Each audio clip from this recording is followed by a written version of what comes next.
이제 우리의 마음을 모아 6월 28일 주일 예배를 하나님께 드리도록 하겠습니다. 다 같이 자리에서 일어나셔서 창조의 아버지 찬송하심으로 예배를 시작하겠습니다.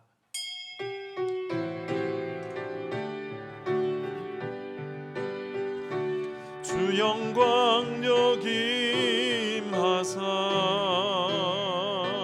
열방량의 그 빛 비추소서.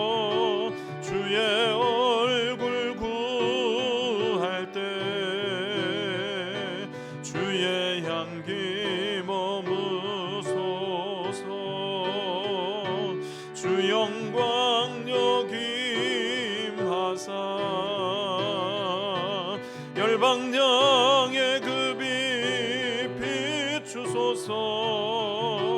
주의 얼굴 구할 때 주의 향기 머무소서.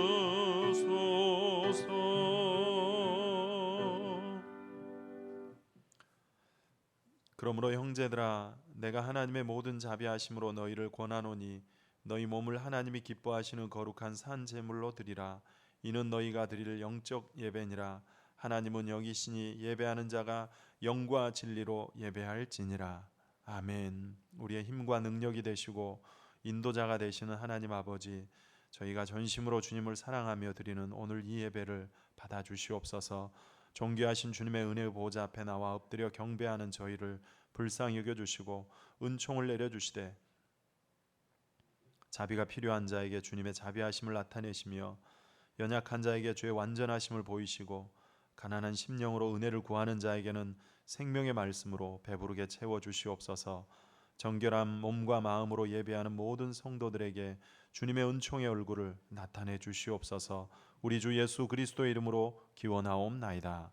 아멘.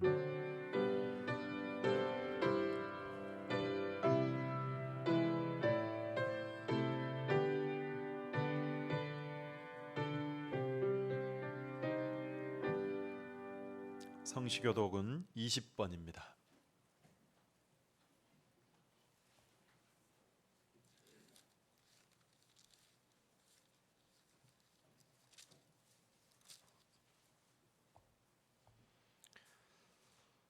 교독문 20번입니다. 너희 의인들아 여호와를 즐거워하라. 찬송은 정직한 자들이 마땅히 할 바로다.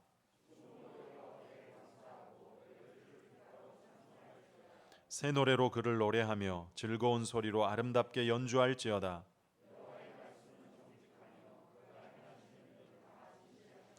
그는 공의와 정의를 사랑하시며 세상에는 여호와의 인자하심이 충만하도다.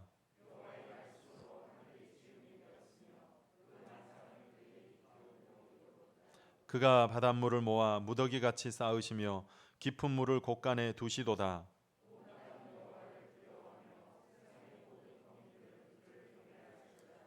아멘. 함께 참회 기도를 드리겠습니다.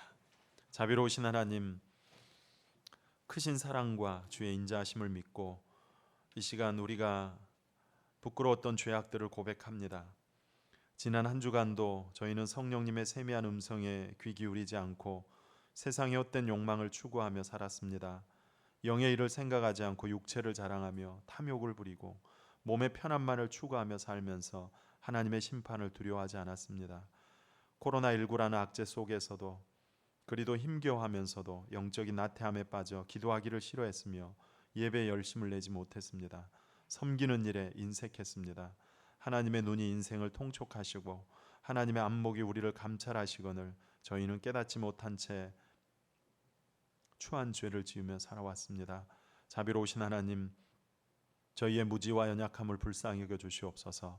죄악으로 가득 찬 악한 삶들을 이 시간 겸손히 주 앞에 고백하며 자비의 은총을 구하오니 저희들을 불쌍히 여기시고 죄악을 용서하여 주시옵소서. 다시금 오늘 예배를 통하여 가슴을 치는 통회와 자복으로 무뎌져 있는 저희들의 그 심령이 다 깨지게 하시며 그래서 이제는 성령님의 인도하심에 민감하게 하시고 겸손히 그 인도하심에 순종하며 거룩하고 정결한 삶을 살아갈 수 있도록 도와주시옵소서. 예수님의 이름으로 기도하오며 이제 지난 우리의 삶을 돌아보시면서 주님과 우리 자신만이 하는 죄를 고백하며 참회를 계속하겠습니다.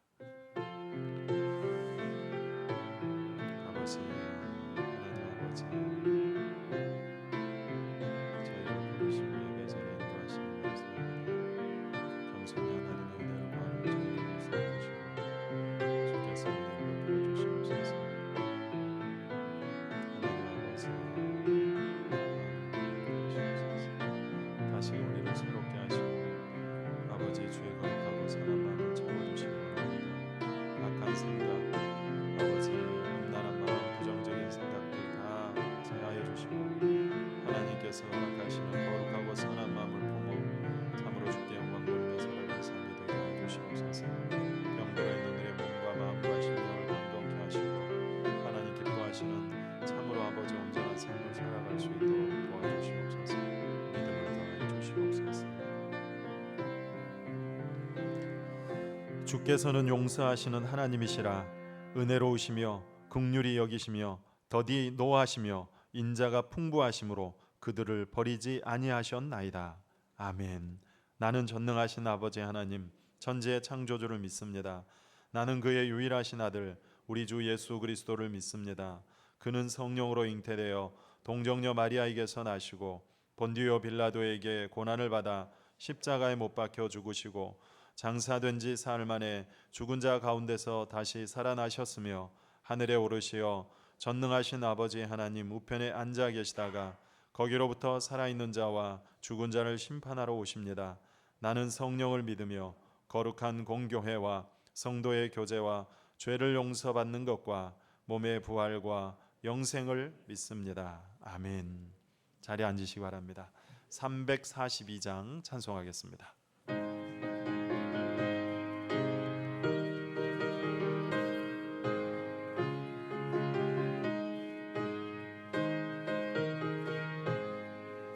너 시험을 당해 죄 짓지 말고 너 용기를 다해 곧 물리치라.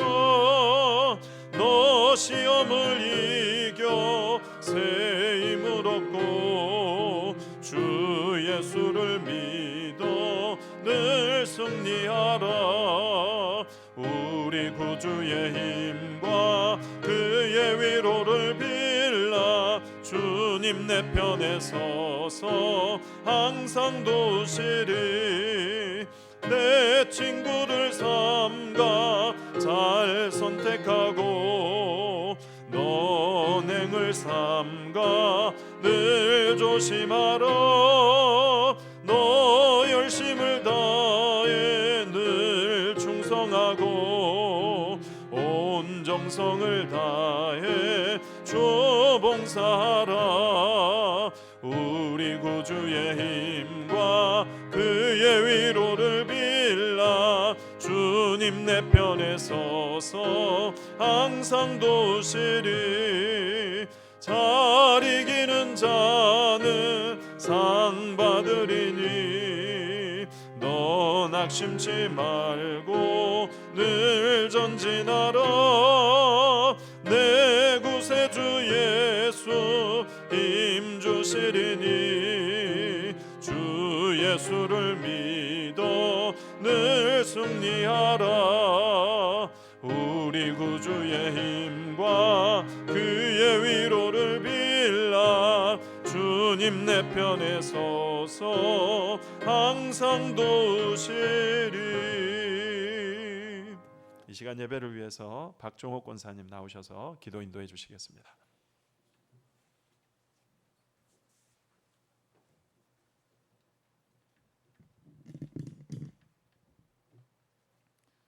생명이 되시며 빛이 되시는 주님 감사합니다.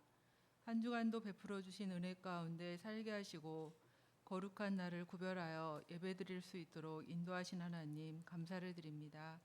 이 시간 하나님이 기뻐하시는 예배자가 되길 원합니다. 집중하여서 온전히 온 마음 다해 참된 예배를 드리게 하옵소서. 예배를 통해 우리를 향한 하나님의 선하신 계획과 뜻을 알게 하시고 깨닫는 귀한 시간이 되게 하옵소서. 코로나19로 인해 중단되고 정지된 우리의 삶들이 일상이 되기를 간절한 기대와 소망으로 주님 앞에 엎드려 기도합니다. 하루빨리 치료약이 개발되어 코로나로부터 자유함이 있는 날이 속히 오게 하시고 모든 것들이 제자리를 찾고 안정이 될 수 있도록 도와주시옵소서. 이 시간 말씀을 선포하는 담임 목사님 성령 충만케 하시고 맡겨진 사명을 감당할 수 있는 건강과 능력을 덧입혀 주옵소서. 선포되는 생명의 말씀을 통해 병든 몸과 영혼이 치유와 회복의 은혜가 있게 하옵소서.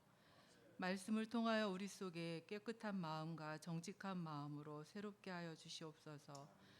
받은 은혜들을 세상에 나아가 삶의 현장에서 능력 있게 살아갈 수 있도록 도와주시옵소서. 주님 쓰기에 합당한 귀한 그릇이 되어 선한 일에 준비되고 쓰임받는 저희들이 되게 하옵소서. 반드시 주를 찾는 자를 승리케 하시고 아름답게 하신다고 말씀하신 주님, 약속의 말씀을 붙잡고 기도하며 인내로서 승리하게 하옵소서. 주님, 몸된 교회를 위해 수고하며 헌신하는 손길들을 기억하시고 주님만이 줄 수 있는 은혜들을 경험할 수 있게 하시며 기쁨과 자원하는 마음으로 영광 돌리게 하옵소서. 믿음의 주요 온전케 하시는 주님께 감사를 드리며 예수 그리스도의 이름으로 기도드립니다. 아멘.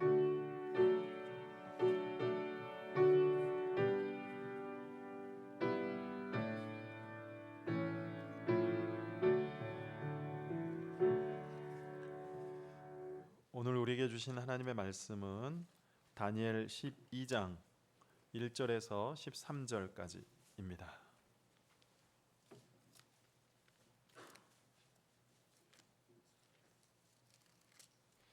다니엘 12장 1절에서 끝절인 13절까지 이제 한 절씩 교독하시겠는데 자리에서 일어나셔서 교독하심으로 하나님의 말씀을 받도록 하겠습니다. 그때 네 민족을 호위하는 큰 군주 미가엘이 일어날 것이요 또 환란이 있으리니 이는 개국 이래로 그때까지 없던 환란일 것이며 그때 내 백성 중 책에 기록된 모든 자가 구원을 받을 것이라.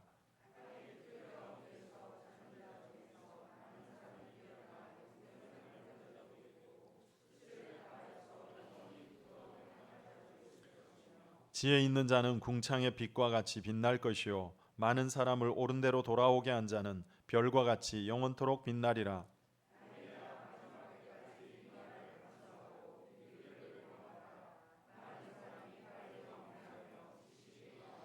나 다니엘이 본즉 다른 두 사람이 있어 하나는 강 이쪽 언덕에 섰고 하나는 강 저쪽 언덕에 섰더니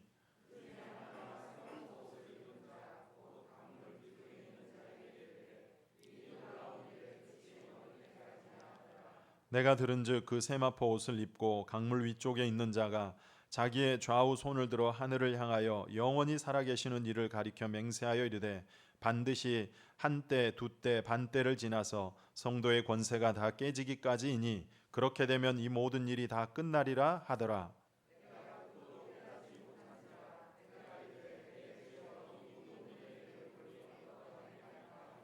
그가 이르되 다니엘아 갈지어다 이 말은 마지막 때까지 간수하고 봉함할 것임이니라.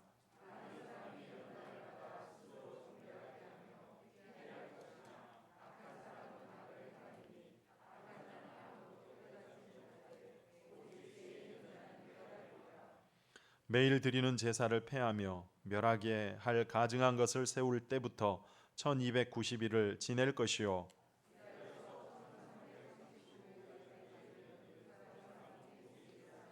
같이 봅니다. 너는 가서 마지막을 기다리라. 이는 네가 평안히 쉬다가 끝날에는 내 몫을 누릴 것임이라. 아멘. 자리에 앉으시기 바랍니다. 이제 이남성교회에서 하나님 앞에 찬양 올려드리겠습니다.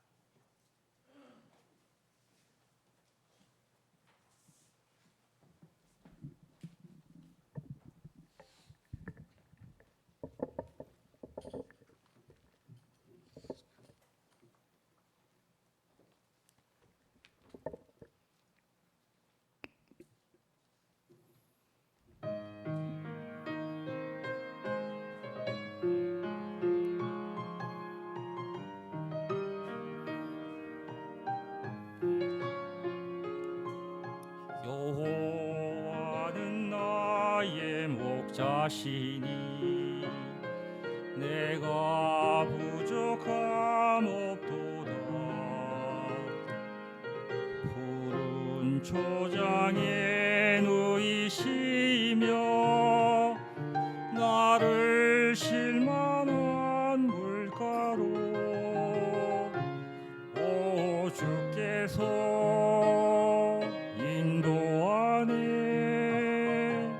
내가 음침한 골짜기라도 두려워하지 않으니 주께서 나와 함께 하시며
할렐루야.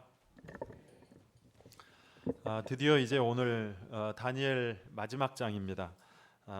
총 12장으로 돼 있는데 6장까지는 이제 다니엘과 관련된 에피소드들이었습니다. 주일학교 때 우리가 많이 듣고 또 알고 있는 그 바벨론 느부갓네살 왕이 주는 진미를 거부했던 일이나 또 왕의 꿈을 해석해주고 총리가 되는 이야기, 또 다니엘의 세 친구들이 풀무불에 들어간 이야기나 또 그 벨사살 왕의 잔치 도중에 벽에 손가락이 나타나가지고 쓰여진 그 글씨를 다니엘이 해석해준 이야기며 또 사자굴에 던져졌던 이야기, 이런 유명한 이야기들이 6장까지 나와 있습니다.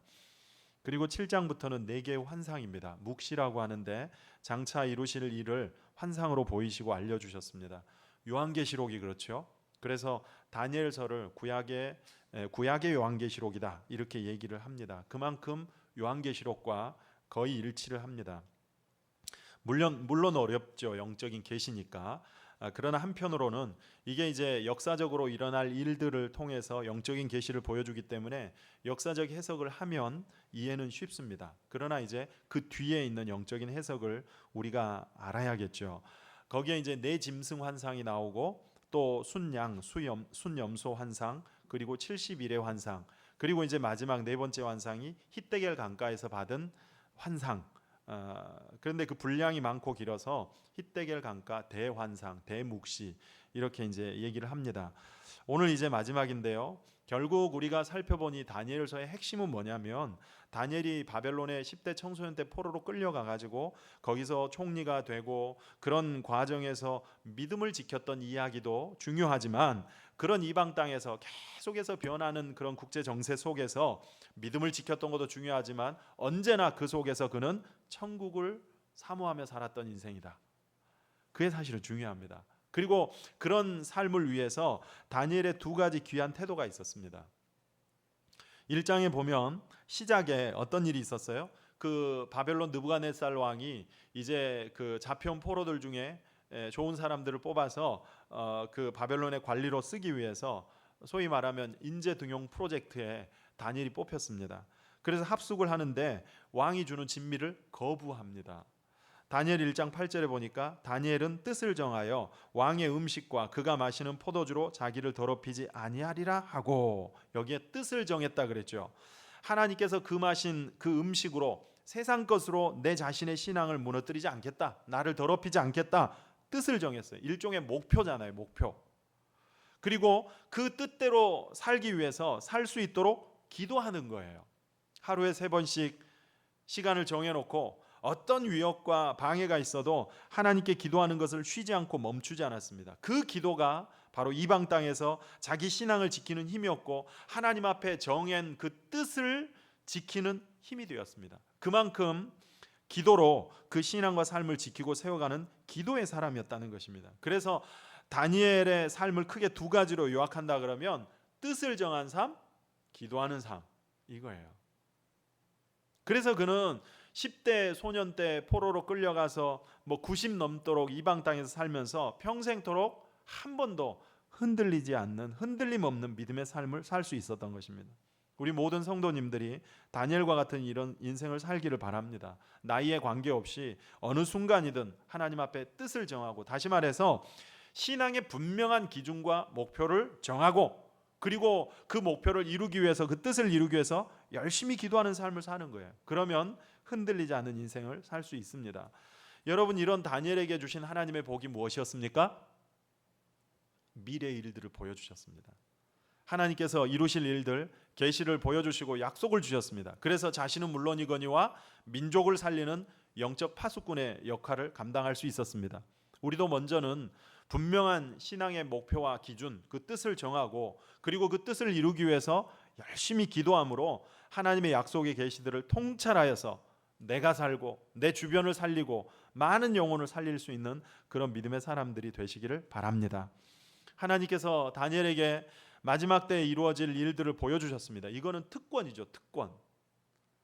신약에 가면 사도 요한에게 보여주시잖아요. 반모섬에 유배되어 있는 사도 요한에게 보여주셨습니다. 요한계시록 1장 1절에 보니까 예수 그리스도의 계시라 이는 하나님이 그에게 주사 반드시 속히 일어날 일들을 그 종들에게 보이시려고 그의 천사를 그 종 요한에게 보내어 알게 하신 것이라. 요한은 하나님의 말씀과 예수 그리스도의 증거 곧 자기가 본 것을 다 증언하였느니라. 이게 이제 요한계시록이에요. 요한이 어떤 인물이었는지는 우리는 다 잘 알잖아요. 하나님께서 이렇듯 뜻을 정하여 기도의 삶을 사는 종들에게 그 인생뿐만 아니라 그를 통하여 많은 영혼들을 살릴 수 있도록 듣게 하고 보게 만드는 시대의 눈과 귀가 되게 하셨습니다. 그 사람이 보는 걸 따라가면 못 보는 걸 볼 수 있고, 그 사람이 가는 길을 따라가면 흔들리지 않고 천국에 갈 수 있는 그런 인도함을 받을 수 있습니다. 여러분들이 이렇게 하나님의 눈이 되고 길이 되는 축복이 있기를 바랍니다. 그래서 뜻을 정하는 거예요. 신앙의 분명한 기준과 목표를 가지고 살고, 그리고 그것을 위해서 기도로 몸부림치는 거죠. 그러면 세상을 살리는 시대의 눈과 귀가 될 줄 믿습니다.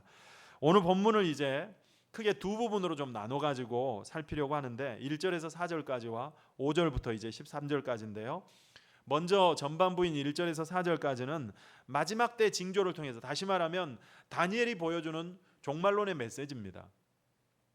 마지막 때 징조를 아주 간단하게 다니엘을 통해서 이제 설명을 해주는데요. 크게 보면은 세 가지예요. 첫째는 마지막 때 성도에게 큰 환란이 있을 거다.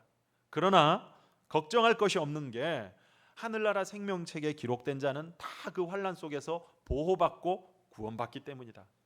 이게 이제 첫 번째 메시지고, 두 번째는 부활이 있다는 겁니다. 모든 사람에게 부활이 있는데 믿건 안 믿건 모든 사람에게 부활이 있다. 그런데 그 부활이 어떤 부활이냐? 이게 이제 그게 이제 중요하고, 세 번째는 그래서 우리가 부활에 참여하되 천국에서의 상급이 있다는 것을 말씀하고 있습니다. 이 세 가지가 다니엘에게 보여준 축소된 종말론적인 내용입니다. 같이 한번 차례로 보겠습니다. 첫 번째는 마지막 때 큰 환란이 있을 것이고 고통이 있지만 생명책에 기록된 자는 구원받는다는 겁니다. 1절에 보세요. 그때 네 민족을 호위하는 큰 군주 천사를 말해요. 미가엘이 일어날 것이요 또 환란이 있으리니 이는 개국 이래로 그때까지 없던 환란일 것이며 그때 내 백성 중 책에 기록된 모든 자가 구원을 받을 것이라. 환란이 있을 것인데 개국 이래로 그때까지 없던 환란이 있을 거래요. 여러분 말씀드렸죠. 마태복음 24장에 보면 예수님께서 종말에 관한 설교를 하시면서 그 24장 21절에 보니까 이는 그때 큰 환란이 있겠습니다. 창세로부터 지금까지 이런 환란이 없었고 후에도 없으리라. 그러니까 마지막 때가 되면 무시무시한 환란이 있을 거라는 겁니다. 이게 이제 종말에 있을 성도의 대환란이에요. 대환란. 적그리스도가 나타나서 사람들을 미혹할 것이고 성도에 대한 해를 가할 거라 그랬습니다. 그런데 그 공격이, 그 해가, 그 환란이 개국 이래로 없던 그런 환란이래요. 그만큼 무시무시한 환란이 있을 거라는 것입니다. 그러나 걱정할 것이 없는 게 책에 기록된 자는 그 환란 속에서 보호받고 구원받는데요. 택한 백성은 그 환란 가운데서 보호받는다는 것입니다. 여러분 이 책이 뭐죠? 성경에 보면 구원의 생명책 또는 어린 양의 생명책 뭐 여러 가지 표현들이 나오는데 예수님도 이 책을 강조했습니다. 누가복음 10장에 보면 예수님께서 제자들을 이제 제자 파송장이에요. 제자들을 파송해요. 그런데 제자들을 파송하면서 그냥 보낸 게 아니라 병을 고치는 권세, 귀신을 쫓아내는 권세를 줘서 보내지요. 실제로 제자들이 밖에 나가서 그 권세를 가지고 신나게 사역을 했습니다. 그리고 이제 돌아와서 주여 주의 이름이면 귀신들도 우리에게 항복하더이다. 그러면서 막 흥분된 기쁨으로 돌아와가지고 예수님께 이제 얘기를 합니다. 그랬더니 예수님께서 뭐라고 하시냐면 누가복음 10장 20절 그러나 귀신들이 너희에게 항복하는 것으로 기뻐하지 말고 너희 이름이 하늘에 기록된 것으로 기뻐하라 하시니라. 뭐가 더 중요하다고요? 귀신들이 너희들에게 항복하는 것으로 기뻐하지 말고, 그게 중요한 게 아니라 너희의 이름이 하늘에 기록된 것으로 기뻐하래요. 그게 더 중요하다는 거예요. 빌립보서 4장 3절에 보면 사도 바울이 빌립보 교회 성도들에게 많은 동역자들을 칭찬하면서 뭐라고 하는지 한번 보세요. 또 참으로 나와 멍에를 같이 한 내게 구하노니 복음에 나와 함께 힘쓰던 저 여인들을 돕고 또한 글레멘드와 그 외에 나의 동역자들을 도우라. 그 이름들이 생명책에 있느니라. 여기도 생명책이라고 하면서 하늘에 있는 책을 언급하고 있죠. 모세도 이걸 알았습니다. 출애굽기 32장 32절 유명한 323 기도, 백성들을 위해서 중보하는 모세의 기도를 보세요. 그러나 이제 그들의 죄를 사하시옵소서. 그렇지 아니하면 원하건대 주께서 기록하신 책에서 내 이름을 지워버려 주옵소서. 모세가 자기 생명을 걸고 기도하는 내용이에요. 그런데 여기에 보니까 모세도 주의 책을 지금 언급하고 있잖아요. 말라기 3장 16절에도 보세요. 그때 여호와를 경외하는 자들이 피차에 말하매 여호와께서 그것을 분명히 들으시고 여호와를 경외하는 자와 그 이름을 존중히 여기는 자를 위하여 여호와 앞에 있는 기념책에 기록하셨느니라. 여기도 기념책, 책을 말하고 있습니다. 또 시편 56편 8절에 보니까 나의 유리함을 주께서 계시하셨사오니, 유리함, 방황하는 나의 고난을 주께서 다 계산하고 계셨다는 거예요. 나의 눈물을 주의 병에 담으소서. 그 다음 이것이 주의 책에 기록되지 아니하였나이까. 여기도 책이 나오죠. 그러니까 다윗도 이 책에 관하여 분명히 알고 있었고, 말라기 선지자도 알고 있었습니다. 바울도 알았고, 모세도 알았고, 예수님도 알고 있잖아요. 주의 책이 있다는 거예요. 그런데 중요한 것은 우리의 이름이 그 책에 기록되는 것이 중요하대요. 왜 그렇습니까? 요한계시록으로 넘어가면 요한계시록 20장 15절에 보니까 누구든지 생명책에 기록되지 못한 자는 불못에 던져지리라. 또 21장 27절 무엇이든지 속된 것이나 가증한 일 또는 거짓말하는 자는 결코 그리로 들어가지 못하되 오직 어린 양의 생명책에 기록된 자들만 들어가리라. 무슨 책이에요? 우리의 생사를 결정하는 책이에요. 오늘 다니엘서에도 그 책에 기록된 사람들은 다 구원을 받게 된다 그러잖아요. 그래서 이름이 기록되는 게 중요해요.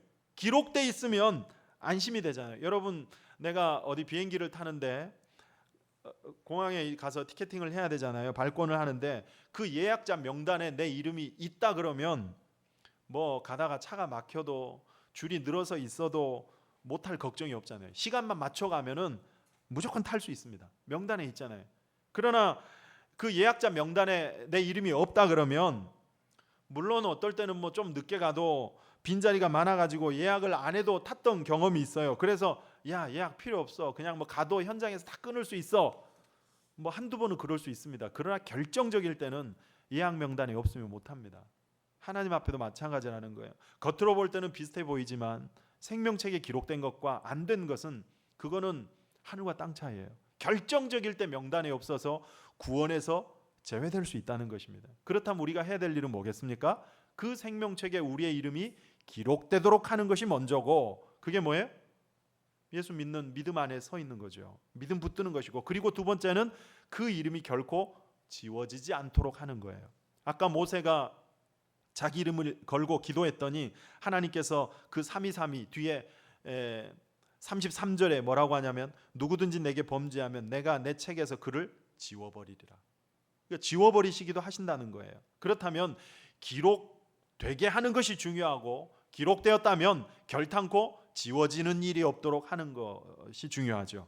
믿음 안에 바로 서 있어야 된다는 것입니다. 그러면 개국 이래로 무시무시한 큰 환란이 있겠지만, 그래서 성도의 고통하는 때가 오지만 그래도 우리는 거기서 보호받고 구원받는다. 그러니 환란을 결코, 마지막 때 그 환란을 두려워할 것이 없다는 것입니다. 이게 첫 번째 메시지예요. 그 다음 두 번째는 모든 사람의 부활이 있다는 겁니다. 2절 보세요.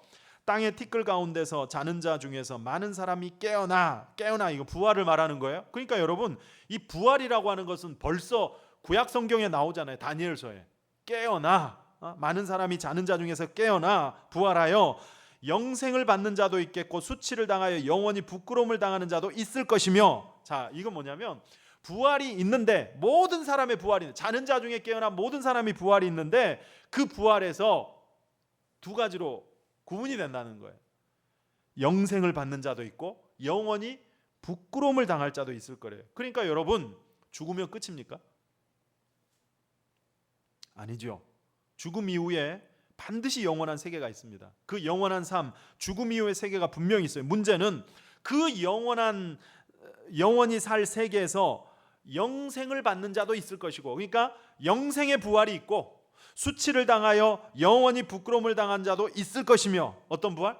영벌의 부활도 있을 거라는 거예요. 영생의 부활, 영벌의 부활이 있을 거라는 것입니다. 반드시 부활해요. 그러나 어떤 부활에 참여하는 자가 되는가가 중요하다는 거예요. 영생의 부활과 영벌의 부활. 여러분, 영생의 부활에 참여하는 여러분 되시길 바랍니다. 죽으면 끝이 아니라는 거예요. 그래서 예수님에 대한 믿음을 가지고 사는 거예요. 그러면 주의 재림 때 생명의 부활에, 영생의 부활에 참여하는 영광스러운 주인공들이 다 된다. 이 은혜를 결코 놓치는 일이 없기를 바랍니다. 이게 두 번째 메시지예요. 그 다음 세 번째는 천국에서의 상급이 있다는 겁니다. 3절, 지혜 있는 자는 궁창의 빛과 같이 빛날 것이고 많은 사람을 옳은 대로 돌아오게 하는 자는 별과 같이 영원토록 빛나리라. 자, 이 두 구절에 이 구절에 두 종류의 사람을 언급하죠. 지혜 있는 자, 많은 사람을 옳은 대로 돌아오게 하는 자. 지혜 있는 자는 궁창의 빛같이 빛난대요. 여러분, 누가 지혜 있는 자입니까? 어떤 사람이 지혜 있는 자입니까? 잠언 9장 10절에 보니까 여호와를 경외하는 것이 지혜의 근본이요 거룩하신 자를 아는 것이 명철이니라. 누가 지혜 있는 자예요? 여호와를 경외하는 자예요. 그가 지혜 있는 자예요. 왜 그렇습니까? 여호와를 경외하는 자가 영원히 살잖아요.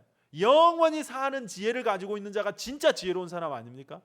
그래서 여호와를 경외하는 자가 진짜 지혜 있는 자예요. 그런 자를 궁창의 빛같이 빛나게 해주신대요.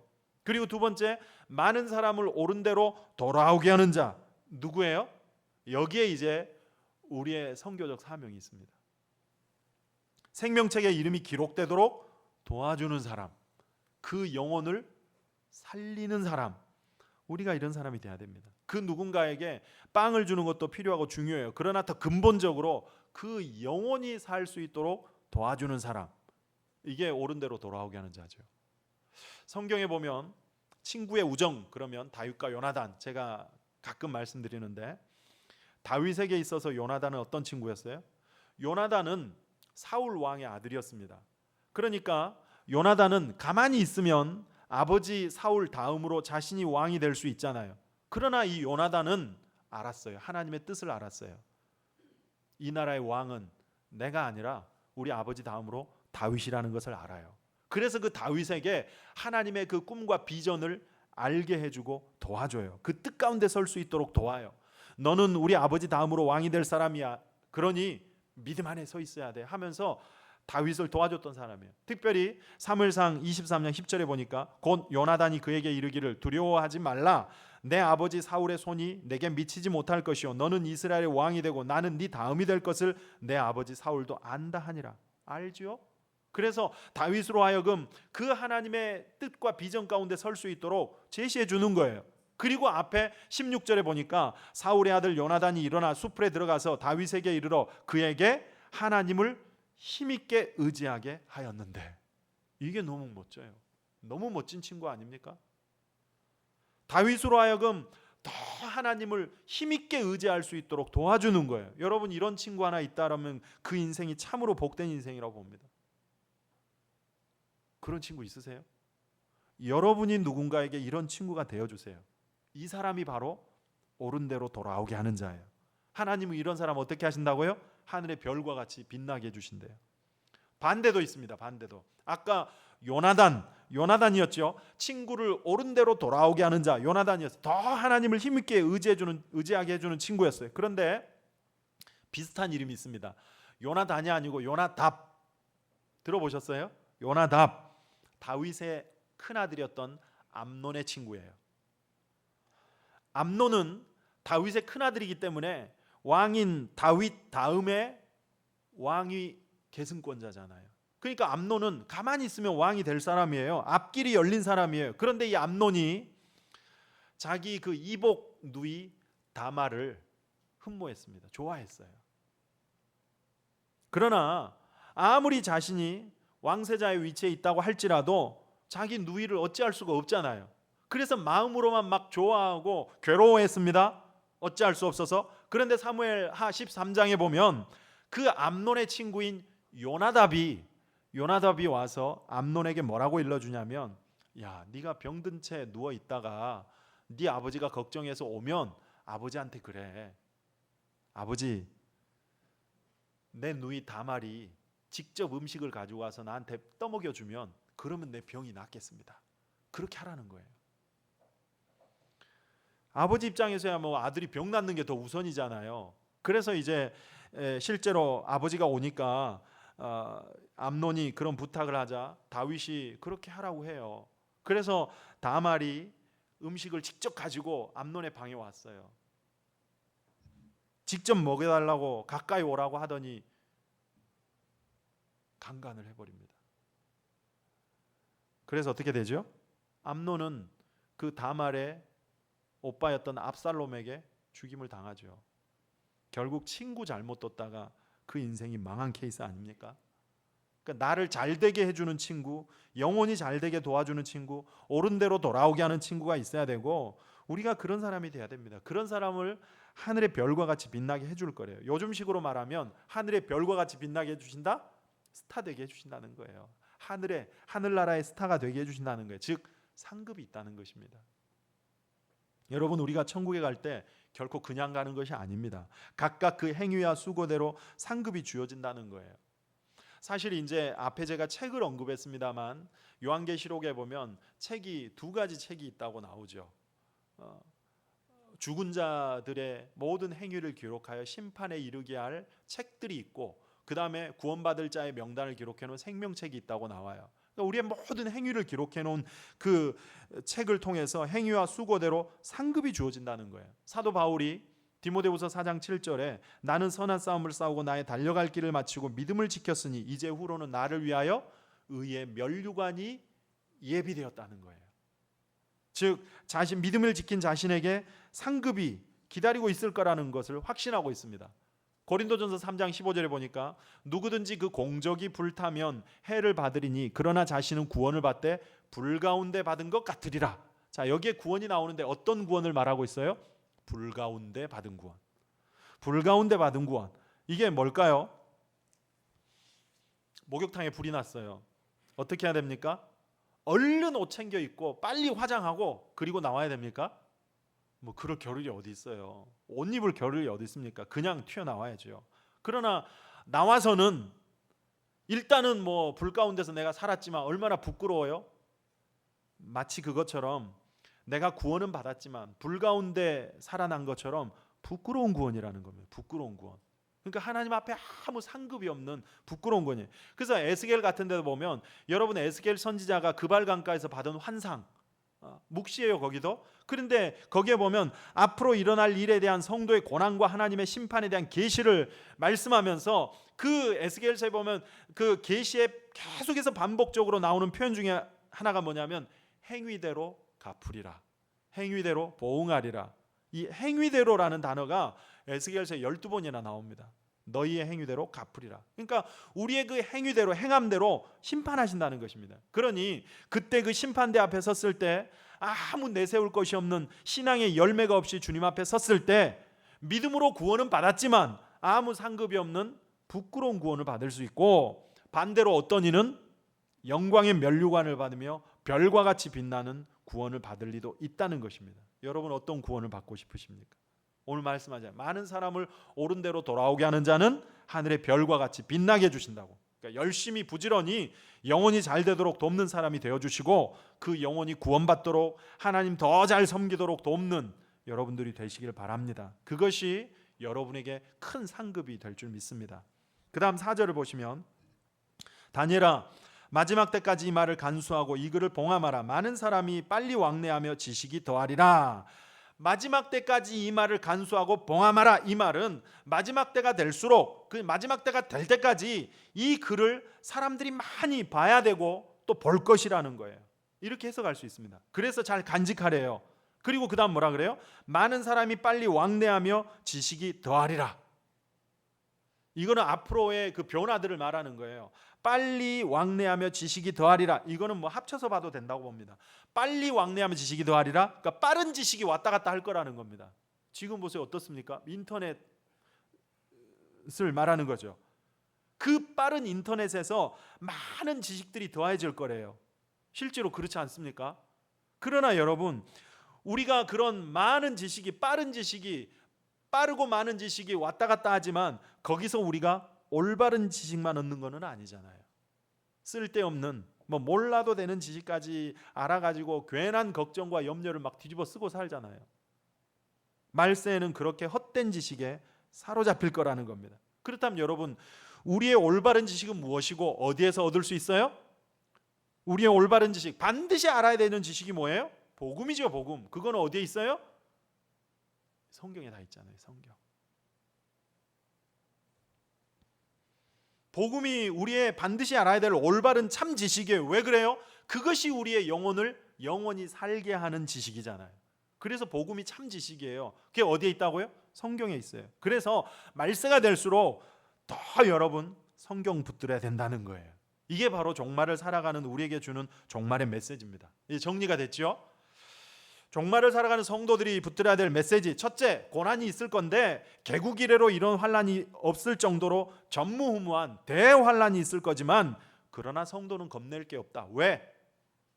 생명책에 기록된 이들에게는 구원이 있을 거니까. 그러므로 결단코 그 책에서 내 이름이 지워지는 일이 없도록 믿음 붙들어야 되고, 둘째, 모든 사람의 부활이 있다는 거예요. 그러나 생명의 부활, 영생의 부활이 있고 수치를 당하는 사망의 부활이 있다는 거예요. 그러므로 우리는 그 생명의 부활, 영생의 부활에 참여하는 자가 돼야 된다. 그래서 이 땅에 주어진 시간의 기회 동안 믿음 붙들어야 되고, 셋째, 그렇게 영광의 부활에 참여하는 자체도 귀하지만 불 가운데 얻은 구원도 있다는 거예요. 즉 천국의 상급이 있다는 것입니다. 그러므로 믿음 붙들고 삶으로 생명책에 기록되어 부활에 참여하는 자가 돼야 되되, 그 사람의 행위대로 수고대로 상급이 있기에 부끄러운 구원이 아니라 면류관을 받는 영광스러운 구원의 주인공들이 되라는 것입니다. 하늘의 별과 같이 빛나는 구원을 받으라는 것입니다. 그러기 위해서 어떻게 해야 된다? 우리의 올바른 지식을 더해주는 하나님의 말씀을 붙들어서 영원히 구원받도록 돕는 일에 힘써야 된다.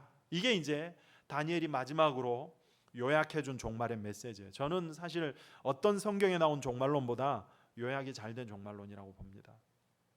이 세 가지 여러분도 붙들고 종말을 살아가시길 바랍니다. 그 다음에 이제 후반부인데요, 5절부터 나오는 후반부에는 두 천사가 나옵니다. 5절에 보십시오. 나 다니엘이 본즉 다른 두 사람이 있어 하나는 강 이쪽 언덕에 섰고 하나는 강 저쪽 언덕에 섰더니 그 중에 하나가 세마포 옷을 입은 자 곧 강물 위쪽에 있는 자에게 이르되 이 놀라운 일의 끝이 어느 때까지냐 하더라. 자, 두 천사가 있는데 한 천사는 세마포 옷을 입었다 그랬어요. 계시록에 보면 세마포 옷은 누가 입어요? 예수님이 입지요. 그래서 한 천사가 세마포 옷을 입은 예수님과 대화를 하고 있는 거예요. 뭐라고 해요? 이 놀라운 일의 끝이 어느 때까지입니까? 그 시기를 묻고 있어요. 그러자 예수님 뭐라고 하느냐? 7절, 내가 들은즉 그 세마포 물 위쪽에 있는 자가 자기의 좌우 손을 들어 하늘을 향하여 영원히 살아계시는 이를 가리켜 맹세하여 옷을 입고 강 이르되 반드시 한때 두때 반때를 지나서 성도의 권세가 다 깨지기까지이니 그렇게 되면 이 모든 일이 다 끝나리라 하더라. 자, 끝이 언제라고요? 한때 두때 반때를 지나서 성도의 권세가 다 깨지기까지이니 시간이 나옵니다. 한때 두때 반때. 한때는 히브리 개념으로 1년이에요. 1년. 그리고 그들은 1년을 360일로 계산을 했습니다. 자, 그러면 한때 두때 반때 그러면 1년 2년 반년이니까 합치면 3년 반이죠. 3년 반. 그리고 날수로 하면 며칠이에요? 360일, 720일, 180일 더하면 1260일. 이거를 나누기 30월 개월로 나누면 몇 개월이 돼요? 42개월. 자, 이게 요한계시록에 정확히 나옵니다. 요한계시록 13장 5절. 또 짐승이 과장되고 신성모독을 말하는 입을 받고 또 42달 42개월 동안 일할 권세를 받으니라. 여기 나오죠. 42개월 1260일 3년 6개월. 또 11장 2절. 성전 바깥 마당은 측량하지 말고 그냥 두라. 이것이 이방인에게 주어졌은즉 그들이 거룩한 성을 42달 동안 짓밟으리라. 42개월 동안 극심한 핍박이 있을 거라는 겁니다. 12장 6절에 보면 1260일이라고 나오고 14절에 보면 한때 두때 반때라고 나옵니다. 이 기간은 악한 권세가 마음껏 자기의 역량을 과시하도록 하나님께서 허락하신 때예요. 그래서 이때 악한 마귀는 성도들을 극심하게 괴롭힙니다. 그래서 그 성도의 권세가 깨질 때까지, 성도들의 힘이 약해질 때까지 악한 마귀가 그 권세를 맹렬하게 떨칠 그때 끝날이 온대요. 이거를 요한계시록 12장에서 14장에 보면 말세에 당할 성도들의 대환란, 7년 대환란으로 그렇게 이제 설명을 합니다. 그런데 그 7년 환란을 3년 반, 3년 반 이렇게 끊어서 설명해요. 3년 반 동안에는 어떻고, 3년 반은 후반 3년 반, 전반 3년 반 어떤 애 설명을 해요. 앞에 3년 반에는 붉은 용이 나와가지고 하나님의 백성들을 이제 박해할 것이고, 뒤에 3년 반은 바다에서 올라온 짐승, 땅에서 올라온 짐승, 이 두 짐승이 그리스도를 모방해서 그리스도를 흉내내서 미혹하고 따르는 자에게 이마에 666표를 줘가지고 사망의 사람이 되게 하고, 이런 대환란을 쭉 설명합니다. 어쨌든 악한 마귀가 성도를 극심하게 핍박하는 기간이 한때 두때 반때 1260일 3년 6개월 42달이라는 것입니다. 이제 매치가 되세요? 본문 11절에도 보니까 그때 매일 드리는 제사를 폐하며 멸망하게 할 가증한 것을 세울 때부터 1290일을 지낼 것이요. 여기는 1290일이라고 나왔는데 며칠 차이가 납니까? 30일 차이가 나죠. 1260일인데, 근데 이거는 이제 유대력과, 지금 사실 다니엘이 바벨론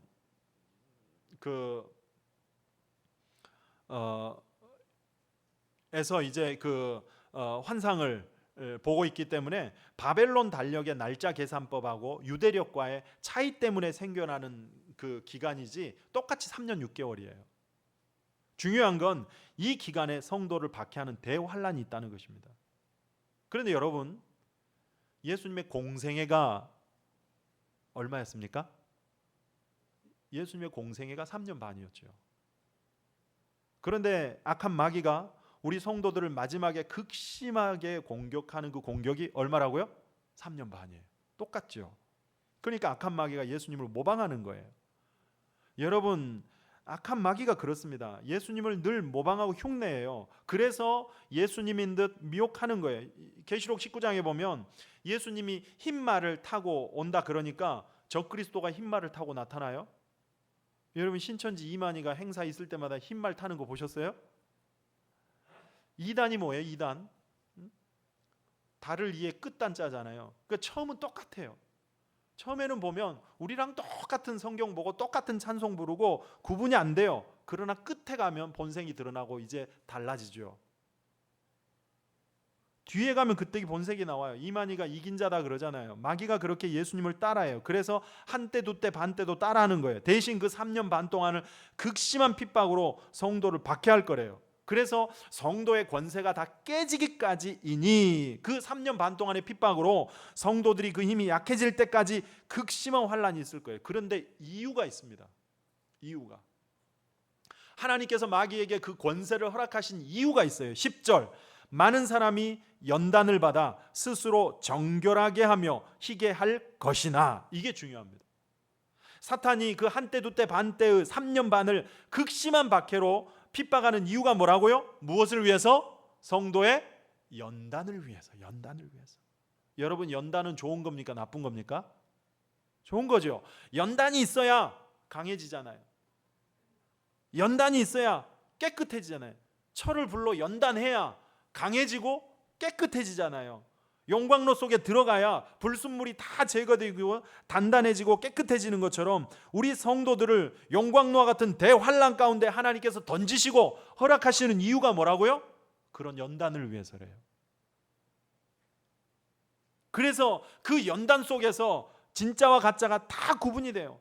가짜들은 다 배교할 것이고 진짜들은 끝까지 지킨대요. 그래서 마태복음 24장 13절에도 성도의 그 마지막 때의 고난을 쭉 설명하고는 뭐라 그래요? 그러나 끝까지 견디는 자는 구원을 얻으리라. 그러니까 거기에서 그 환난 속에서 진짜와 가짜가 구분이 다 된다는 것입니다. 그 시험을 통과한 자들은 정결하게 되고 희게 될 거래요. 다시 말하면 마귀의 그 시험과 공격을 통해서 하시는 일이 뭐라고요? 성도의 연단, 성도들을 연단하는 거예요. 두 가지 목적, 강하게 만드는 것과 깨끗하게 만드는 것. 욥도 이걸 고백하잖아요. 욥기 23장 10절에 나의 가는 길을 그가 아시나니 주께서 나를 단련하신 후에, 연단하신 후에는 내가 정금과 같이 순금과 같이 되어 나간다고 고백하잖아요. 뭐 우리 주변도 시골이니까 종종 볼 수 있습니다만 시골에 그 콩 터는 그 도리깨질 하는 거 보셨어요? 막대기 끝에 막 그 철사, 두꺼운 철사 여러 개 달려가지고 그걸 막 돌려서 마른 콩을 막 두들겨 패잖아요. 그럼 콩은 진짜 얼마나 아프겠어요? 그런데 그렇게 콩을 두들겨 패면은 그 마른 콩깍지가 막 탁탁 튀면서 속에 알갱이들이 튀어나오잖아요. 환난은 우리에게 뭘 암시한다고요? 그래야 그런 그 극심한 환난이 내게 올 때 내 속에서 진짜와 가짜가 다 드러나게 되는 거예요. 그래서 환난을 허락하셨다는 것입니다. 그렇다면 우리는 마귀의 시험을 두려워할 것이 없어요. 특히 말세오는 성도의 대환난을 두려워할 필요가 없어요. 생명책에 기록되기만 하면 하나님이 보호해 주시고 구원받을 것이며 오히려 그 악한 마귀의 환난을 통해서 우리를 연단함으로 더 강하게 만드신다는 것입니다. 우리 안에 있는 불순물들을 다 제거하는 기회로 삼으신다는 것입니다. 그러니 환난은 우리에게 손해가 있어요, 없어요? 없지요. 그래서 여러분, 우리가 믿음으로 서 있기만 하면 성도가 당하는 고난은 절대로 손해가 없습니다. 절대로 손해가 없습니다. 그래서 뜻을 정하고 기도하는 거예요. 그러면 우리가 당하는 고난조차도 우리를 연단하는 기회가 되어서 강해지고 정결해진다는 것입니다. 그런데 10절 끝에 보니까 악한 자는 아무것도 깨닫지 못하되 오직 지혜 있는 자는 깨달으리라. 저는 사실은 이게 은혜 중에 은혜라고 봅니다. 악한 자는 깨닫지 못하는데 지혜 있는 자는 깨닫는데요. 이 깨닫는 게 은혜예요. 여러분, 깨닫는 게 은혜예요. 아무리 생명과 진리의 말씀이 증거돼도 깨닫지 못하면 그 아무 소용이 없죠. 베드로전서 2장 6절에 보니까 한번 요한복음 3장 19절에 보니까 곧 빛이 세상에 왔으되 사람들이 자기 행위가 악함으로 빛보다 어둠을 더 사랑했다 그랬습니다. 그러니까 빛이 왔는데 예수님이 이 땅에 오셨는데 그 빛을 빛으로 알아보지 못한 거예요. 깨닫지 못한 거예요. 이게 그들의 불행이죠, 불행. 그런데 우리는 그 빛을 빛으로 알아봤어요. 인정해요. 그 예수 그리스도를 빛으로 보고 보배로 봤어요. 이게 은혜라는 겁니다.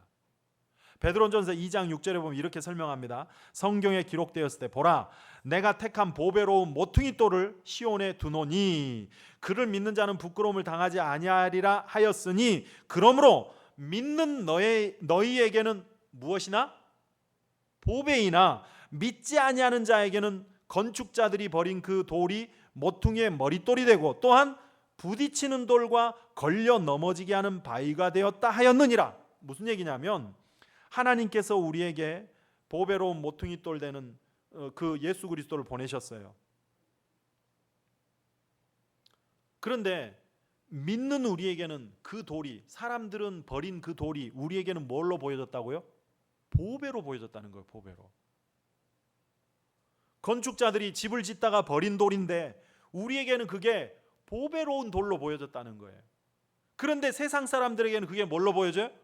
부딪히는 돌, 거치는, 넘어지게 하는 바위가 되었대요. 그래서 믿는 우리에게는 생명의 부활에 참여하게 되고 세상 사람들은 사망의 부활에 참여하게 된다는 것입니다. 심판당한다는 거예요. 여러분, 예수님을 보배로 보는 것, 예수님이 보배로 보여지는 것이 은혜 아닙니까? 못 보면 심판받는다니까요. 그런데 감사하게도 우리는 사람들이 다 버린 돌, 거치는 돌, 걸려 넘어지는 바위로 보는 그 돌이 우리에게는 보배로 보여진다는 게 은혜 아니에요? 그래서 우리는 생명의 부활에 참여할 수 있다는 것입니다. 근데 중요한 게요, 8절 다시 보세요. 또한 부딪히는 돌과 걸려 넘어지게 하는 바위가 되었다 하였느니라. 그들이 말씀을 순종하지 아니함으로 넘어지나니 그 다음 이는 그들을 이렇게 정하신 것이라. 우리가 그렇게 버린 돌을 보배로 보는 것이 우리의 능력 때문도 아니고 뭐 우리의 통찰력이 탁월해서가 아니라 하나님께서 우리를 그렇게 택해 놓으셨고 정해 놓으셨기 때문이라는 것입니다. 이게 진짜 은혜죠. 보배로 보는 것도 은혜인데 보배로 볼 수 있도록 하나님께서 우리를 택하시고 그렇게 정해 놓으셨다는 것 자체가 너무너무 큰 은혜예요. 못 보면 끝난다니까요. 깨닫지 못하면 끝나는 거예요. 그런데 그것을 보배로 깨달았다는 것이 은혜고 그래서 우리가 사는 것인데, 그렇게 할 수 있음이 하나님께서 우리를 먼저 택하시고 그렇게 정해 놓으셨기 때문이라는 것입니다. 이게 진짜 은혜라는 거예요. 선택받은 은혜, 택함받은 은혜. 그래서 사람들은 예수님을 다 부딪히는 돌, 걸려 넘어지게 하는 바위로 보지만 우리는 보배로 보게 됐다는 것입니다. 그래서 살게 됐다는 거예요. 여러분, 이게 바로 은혜 중에 은혜, 놀라운 은혜예요. 중요한 건, 그래서 우리는 그 은혜만을 생각하고 감사하며 끝나면 안 돼요. 그렇게 우리를 선택하시고 깨닫게 해주신 은혜에는 이유가 있습니다. 그게 뭘까요? 그 다음 이 9절에 계속 이렇게 말씀합니다. 베드로전서 2장 9절에 그러나 너희는 택하신 족속이요 왕같은 제사장들이요 거룩한 나라요 그의 소유가 된 백성이니 이는 너희를 어두운 데서 불러내어 그의 기이한 빛에 들어가게 하신 이의 아름다운 덕을 뭐하게 하려고? 선포하게 하려고. 옛날 성경에는 선전하게 하려고, 광고하게 하려고, 자랑하게 하려고 그렇게 우리에게 은혜를 주셨다는 것입니다. 그러니까 여러분, 이게 우리의 사명이죠. 언제나 하나님의 은혜 안에는 사명이 함께 있습니다. 왜 우리에게 은혜를 주실까요? 왜 방황하던 우리를 돌아오게 하시고 왜 죽어가던 우리를 살리셨다고요? 주의 아름다운 덕을, 그 은혜를, 그 영광을 선전하고 선포하고 광고하라고, 자랑하라고 은혜 주셨다는 것입니다. 이것을 잊지 말아야 됩니다. 여러분, 우리는 다 구원의 은혜를 입었잖아요. 그래서 오늘 이 자리에 함께 예배하고 있는 것 아닙니까? 그렇다면 그 은혜 뒤에는 사명이 있음을 결코 잊어서는 안 됩니다. 그 은혜를 선포하고 선전하라는 주의 사명이 있습니다. 이 사명 가지고 마지막 때를 잘 살아가는 여러분 되시길 바랍니다. 그럴 때 불 가운데 얻는 것 같은 부끄러운 구원이 아니라 면류관의 상급이 예비된 영광스러운 구원을 받게 될 것입니다. 결론입니다. 우리 성도는 다니엘처럼 이 땅을 살면서 뜻을 정하고 기도를 통해서 믿음 지키며 사는 거예요. 베푸신 은혜의 사명이 있음을 알고 그 사명 이루며 사는 것입니다. 그러면 환난 중에도 보호받고 구원받을 것이고 그 환난이 더 우리를 강건케 하고 정결하게 만드는 연단의 축복이 될 것입니다. 그래서 영광스러운 상급과 함께 생명의 부활에 참여하는 그런 주인공들이 다 될 줄 믿습니다. 한번 찬송하고 조용히 또 한번 기도합시다. 하나님께로 더 가까이 갑니다. 고통 가운데 계신 주님, 변함없는 주님의 그 크신 사랑으로 영원히 주님만을 섬기겠습니다. 한번 찬양합시다.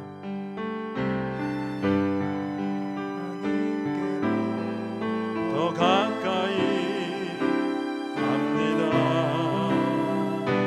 고통 가운데 계신 주님, 변함없는 주님의 크신 사랑, 영원히 주님만을 섬기리. 다시 한번 고백합시다. 하나님께로 더 가까이 갑니다.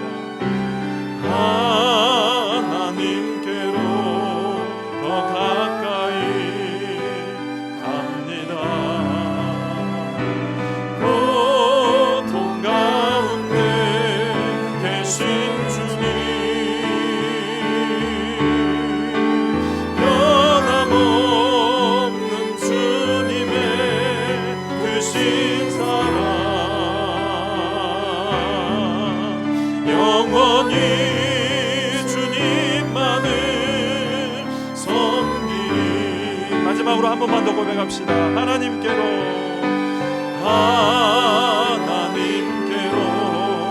더 가까이 갑니다. 고통 가운데 계신 주님, 변함없는 주님의 크신 사랑,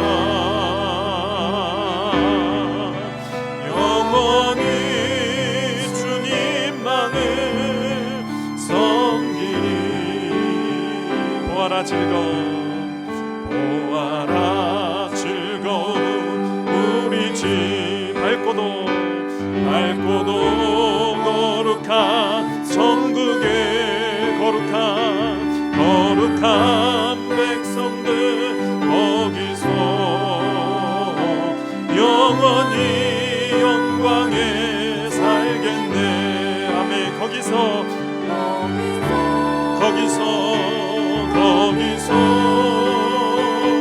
기쁘고 즐거운 집에서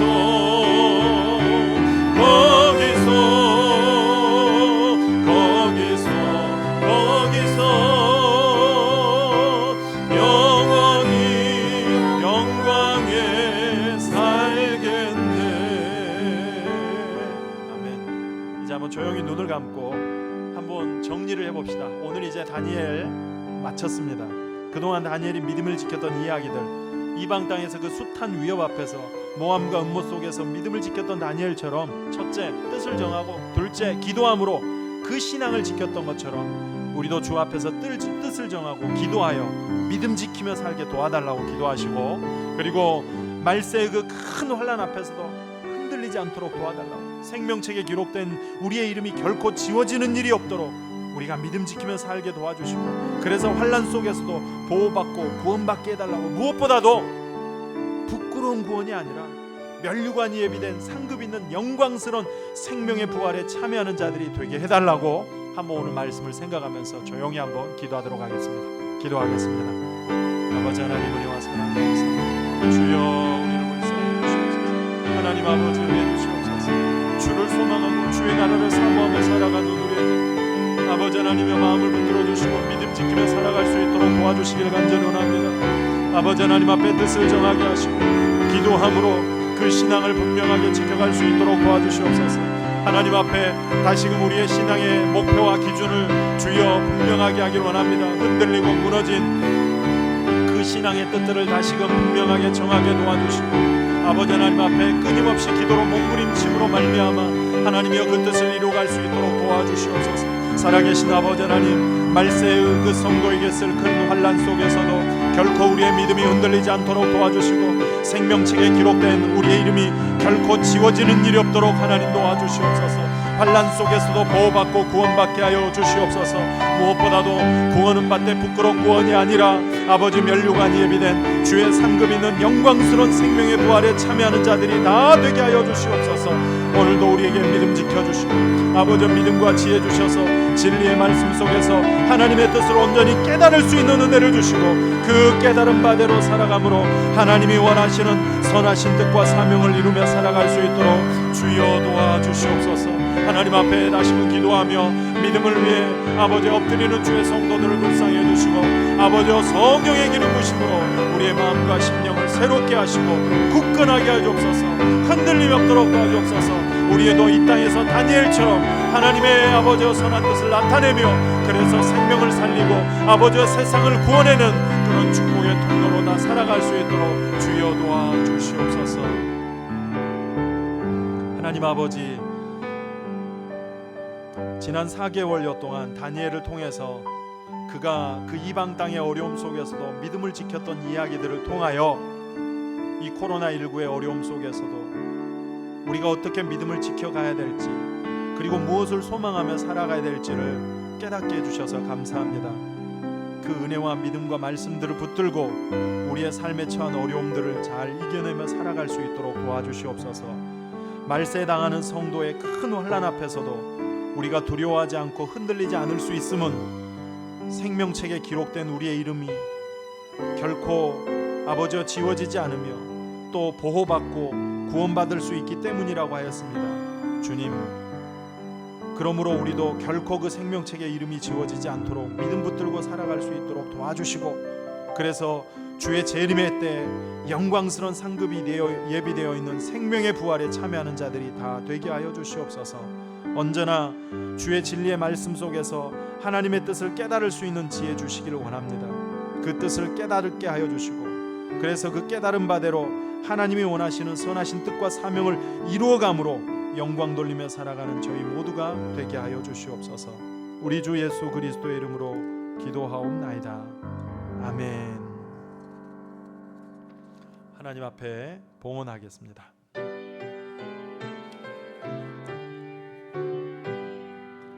나의 보아들이니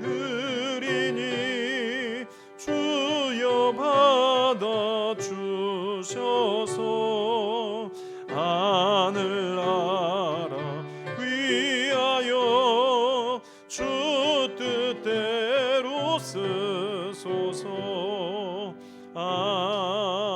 아멘. 살아계신 하나님 아버지, 어려움 중에도 우리를 안전하게 지키시고 오늘 복된 날 주의 전에 나와 예배할 수 있도록 은혜 주시니 감사합니다. 베푸신 그 은혜를 기억하고 감사하여 마음을 담아 빈손으로 오지 않고 예물을 준비하여 하나님께 올려드리오니 이 예물을 받아주시옵소서. 허락하신 일터에서 땀 흘려 일하여 얻은 소득이 주의 은혜요 주의 것임을 고백함으로 그 중에 10분의 1을 구별하여 드려진 이 온전한 11조 예물을 위해 주께서 복을 내려주셔서 저들의 드린 모든 그 삶의 위에 더 풍성한 만배의 복이 임하게 도와주시옵소서. 감사 예물을 드린 성도들의 그 마음도 받아주시고 날마다 감사의 제목이 떠나지 않게 하시고 전반기 동안 베풀어 주신 그 은혜를 생각하며 맥주 감사 헌금을 드린 손길도 있습니다. 아버지 하나님, 후반기에도 저들의 삶에 더 넘치는 은혜로 채워주시옵소서. 건축헌금, 성경금, 구제헌금, 주정헌금과 마음의 소원을 담은 1,000번제헌금도 올려드립니다. 이 예물이 쓰이는 곳에 주의 나라가 확장이 되게 하시고 하나님의 교회가 든든히 서가게 하시며 또 드린 모든 손길들 저들의 삶과 가정 위에 하나님의 복의 복이 임하게 하여 주시옵소서. 하늘의 신령한 복으로 땅의 기름진 복으로 채우시고 갚아 주시옵소서. 우리 포돈교회를 사랑하시는 주님, 우리 교회가 정말로 마지막 때 그 큰 환난 속에서 믿음 지키며 인내하고 하나님께 영광 돌리는 믿음의 교회가 되기를 원합니다. 이 안에 속한 성도들과 그 가정을 지켜주시고 늘 믿음 안에 분명히 있어 결코 하늘나라 생명책에서 지워지는 일이 없도록 도와주시고 그 마지막 환난의 때 보호받고 구원받는 그 은혜를 다 누리게 하여 주시옵소서. 특별히 가정마다 하나님께서 살피시고 도우시는 은혜가 있기를 원합니다. 자녀의 문제로, 또 부부의 문제로, 관계의 문제로, 그리고 진로의 문제로, 사업의 문제로, 아버지 얽혀있는 여러 가지 가정의 육신의 질고로 인하여 고통하는 성도들을 기억하시고 도와주시옵소서.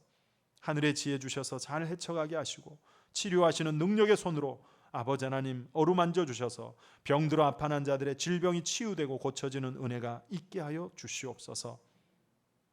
흩어져 있는 모든 성도들을 지켜주시되 해외 유학 중인 자녀들 불꽃 같은 눈으로 그 해외에서 안전하게 지켜주시고 군복무하는 자들에게는 아버지 하나님 눈동자처럼 지켜주셔서 건강하게 안전하게 군생활할 수 있도록 도와주시옵소서. 하나님 아버지, 또 직장일로 인하여 흩어진 자녀들, 그리고 학업으로 인하여 흩어진 모든 믿음의 권속들, 자녀들을 지켜주시고 어느 곳에 있든지 늘 하나님의 은혜 가운데 살아갈 수 있도록 도와주시옵소서. 하나님 아버지, 특별히 이 나라 민족을 불쌍히 여겨주시길 원합니다. 북한과의 관계가 경색되지 않도록 도와주시고 아름다운 변화들이 있어 통일이 이루어지게 하시되 무엇보다도 평화로운 관계가 유지될 수 있도록 두 나라의 위정자들에게 지혜와 은혜를 더하여 주시옵소서. 선한 판단과 지혜로운 결정을 가지고 나라를 잘 이끌어갈 수 있도록 도와주시옵소서. 우리는 이를 위하여 기도할 뿐이오니 이 땅의 교회와 성도들이 나라와 민족을 위해서 더 기도할 때 그 기도가 이 나라를 지키고 세워가는 힘과 능력이 되게 역사하여 주시옵소서. 열방에 흩어진 많은 주의 종들 가운데 안동주, 김만곤, 그리고 장지연 선교사님, 저들의 안전과 건강도 지켜주시고 사역에 능력을 더하셔서 날마다 좋은 소식, 기쁨의 소식 들려질 수 있도록 은혜 베풀어 주시옵소서. 살아계신 아버지 하나님, 또 이제 예배 후에 삶의 자리로 나갈 성도들을 위해서 기도합니다. 저들의 발걸음에 힘을 더하셔서 피곤하고 낙심되기 쉬운 세상 속에서 지치지 않게 하시고 하나님 함께 하시는 그 은혜와 능력을 가지고 한 주 동안도 믿음으로 살아갈 수 있도록 도와주시옵소서. 마음의 평강과 기쁨을 더하여 주시옵소서. 우리 주 예수 그리스도의 이름으로 기도하옵나이다.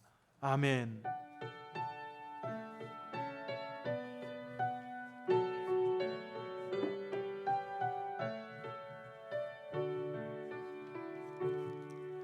교회생활 말씀드리겠습니다. 예배 나오신 여러분들을 환영하고 축복합니다.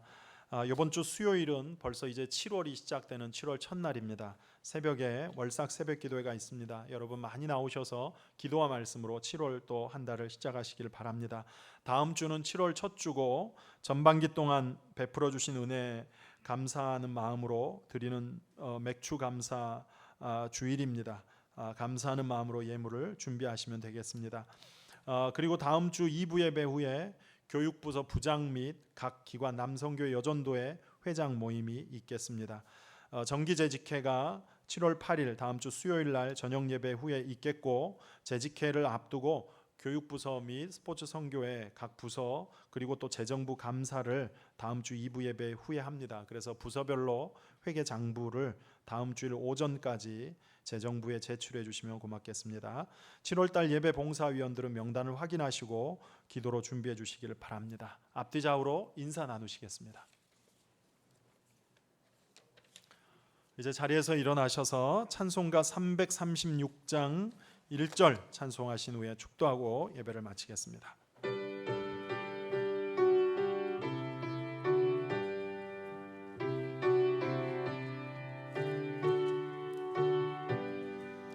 환난과 핍박 중에도 성도는 신앙 지켰네.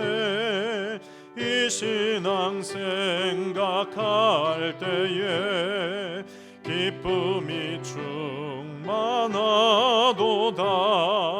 성도의 신앙 따라서 죽도록 충성하겠네. 아멘. 기도하겠습니다. 뜻을 정하십시오. 그리고 기도로 그 뜻을 이루어 가십시오. 당하는 고난조차도 우리를 강하게 하고 정결하게 하는 축복의 기회가 될 것입니다. 이제는 우리 주 예수 그리스도의 은혜와 하나님의 사랑과 성령의 교통하심이 천국의 소망을 두고 어떤 환난 속에서도 믿음으로 인내하며 승리함으로 믿음을 지키고 하나님 앞에 영광 돌리며 살아가기를 결단하며 나아가는 모든 성도들 위해 영원토록 함께하옵시기를 간절히 축원하옵나이다. 아멘.